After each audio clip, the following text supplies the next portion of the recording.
vamos a hablar con el tema de la resolución sobre las trabajadoras, las asistentes del hogar.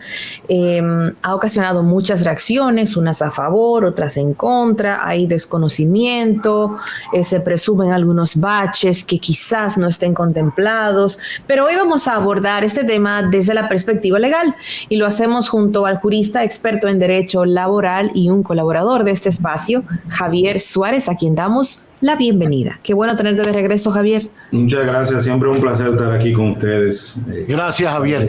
Yo creo que es bueno explicarle a la gente que, bueno, hay primero esta resolución, pero debe venir otro documento que explica cómo se va a desmenuzar y cómo se va a aplicar todo eso, ¿no?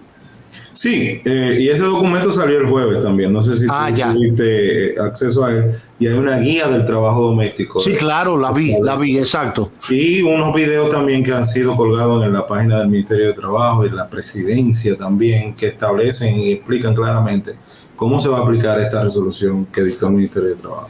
Alguien decía o le preocupaba que...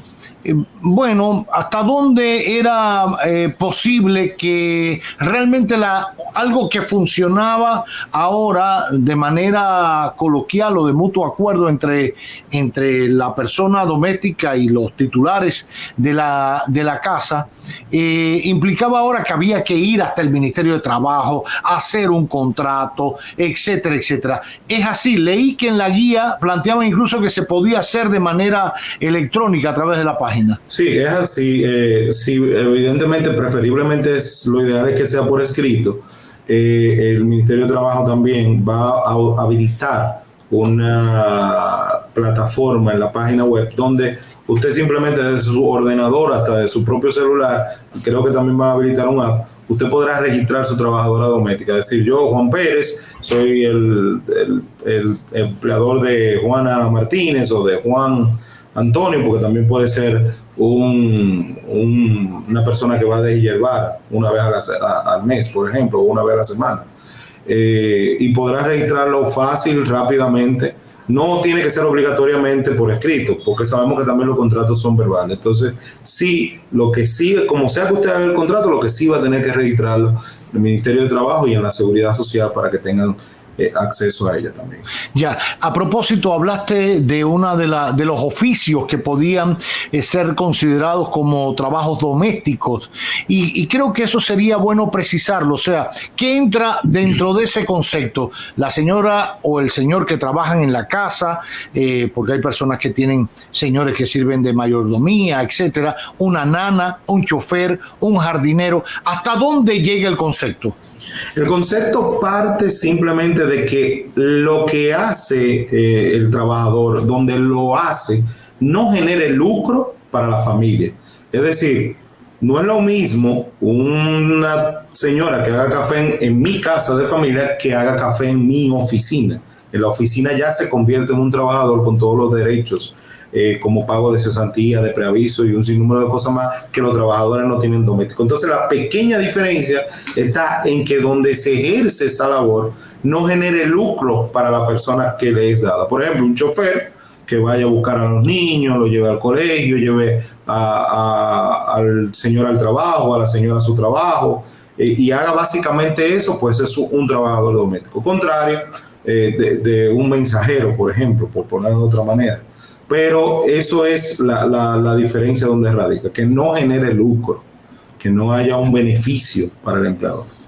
¿Qué pasa con las personas que ese personal doméstico ya lo tenían registrado en sus empresas? Quizás para formalizarlo, para darle otro estatus, etcétera, ya lo tenían reconocido dentro de la empresa, aún dieran servicio en la casa u otra cosa.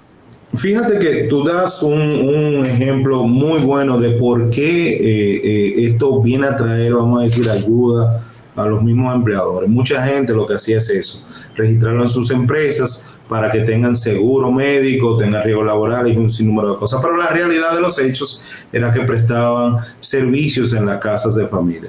¿Qué viene a traer estas resoluciones que dictó tanto el Consejo Nacional de la Seguridad como el Ministerio de Trabajo y el Comité Nacional de Salario? Bueno, viene a traer esto, que el empleador ahora sí va a poder vamos a decir, inscribirla en la seguridad social, tener un seguro y por un monto incluso menor que el que vamos a decir que tiene registrado ahora mismo su doméstica, sin el hecho de que solo por haber registrado la doméstica en la empresa, ya la doméstica podría tener derecho a prestaciones laborales cuando no lo tiene. O sea, no es un trabajo con prestaciones laborales. Entonces, por el hecho de registrarla solamente en la empresa, pues ya accede a eso. O sea, hay que darle un preaviso, hay que un sinnúmero de cosas, porque está registrada como empleado de la empresa, está en el CIRLE, está en el Ministerio de Trabajo, está en la Seguridad Social. Entonces ahora va a tener la oportunidad ese empleador de darle el mismo seguro sin necesidad de incluirla en su empresa. Y van a tener las mismas, incluso mejores condiciones que los trabajadores del resto de las empresas, porque tienen hasta 5,000 pesos de medicina sin necesidad de copago.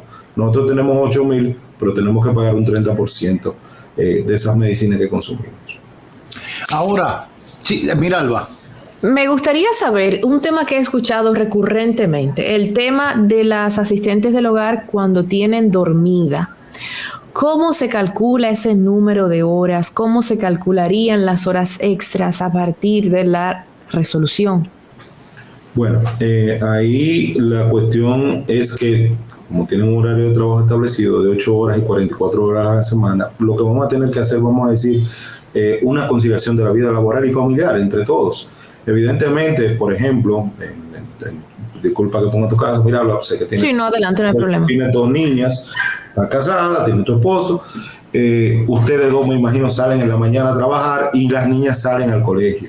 Entonces, evidentemente, bueno, tú no vas a asistir de 6 a 7, 8 de la mañana, que todos salimos de aquí, y ya luego tienes un descanso, el descanso que acordemos, y luego a las 11 de la mañana, 12 del mediodía, comienzas a hacer la comida hasta las 3 de la tarde, por ejemplo, que terminemos de comer y tú recojas todo, por ejemplo.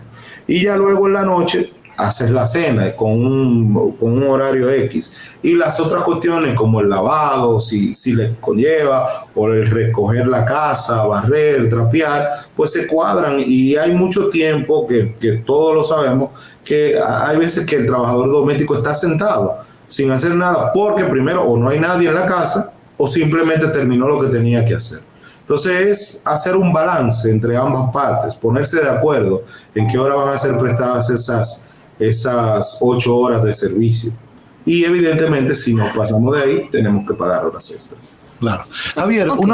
Una pregunta. Por ejemplo, en ese caso, tengo otra, pero ya que tocaste el tema de las horas extras, ¿cómo puede reclamar un empleado doméstico que no poncha? O sea, que no marca reloj, que no tiene que firmar un libro, entra a tal hora y salía a otra, etcétera. ¿Cómo puede reclamar, si no se pone de acuerdo con su empleador, ante el Ministerio de Trabajo que no le pagan horas extras? Bueno, puede ir. O que abusan y no cumplen lo del horario de las 8 y 9 de descanso, etcétera. ¿Cómo se puede evidenciar eso? Ustedes los abogados me han enseñado que papelito habla. ¿Cómo lo pueden evidenciar? Bueno, es un poco cuesta arriba, incluso hasta en empresas normales, es un poco cuesta arriba probar las horas extras. Imagínate más en una casa de familia.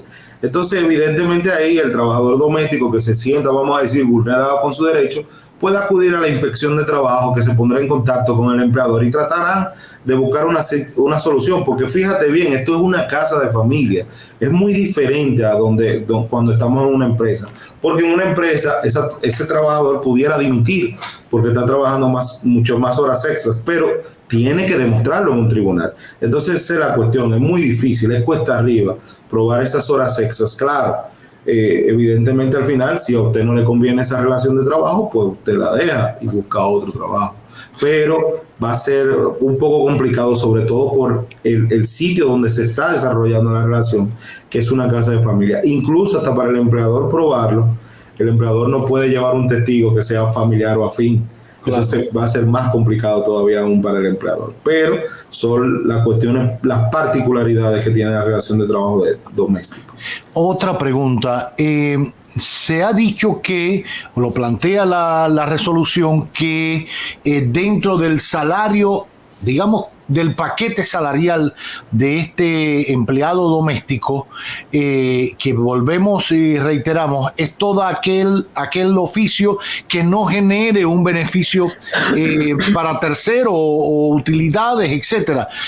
Va a generar, si usted me maneja a mí, claro que es un beneficio, pero lo que quiero decir es que no es un negocio que va a generar otro tipo de recursos o de beneficios o de ganancia o de plusvalía o de algo. Estamos hablando de personas que lava, que cocina, que limpia jardín, que maneja, con una nana. Estamos hablando de esos oficios. Se habla de un paquete salarial que incluye el 50% el tema de la comida y del hábitat. ¿Es así? Así es, Roberto. Incluso entiendo que eso fue de las cuestiones que se tomó para establecer un salario de 10,000 pesos. Eso mismo también, porque esos 10,000 pesos son para la que duerme en la casa de familia. Y eso es así, o sea, el 50% sería equivalente a 5,000 pesos. Todo va a depender de cada caso. Por ejemplo, por ponerte un ejemplo, doña Mirta, la de mi casa, lo que le gusta es comer pico y pala con guineíto, y hay que comprar 800 guineitos, y no es verdad que se come 5,000 pesos. Lo que sí hay que adicionarle, por ejemplo, el internet, la luz, el agua y un sinnúmero de cosas más que con la modernidad se han ido dando, pero evidentemente sí, es así, corresponde un 50% todo lo que consumen en el hogar. Antes eso se estipuló para la comida y los alimentos, como dice el código, de calidad corriente, pero ahora reciben muchísimas cosas más.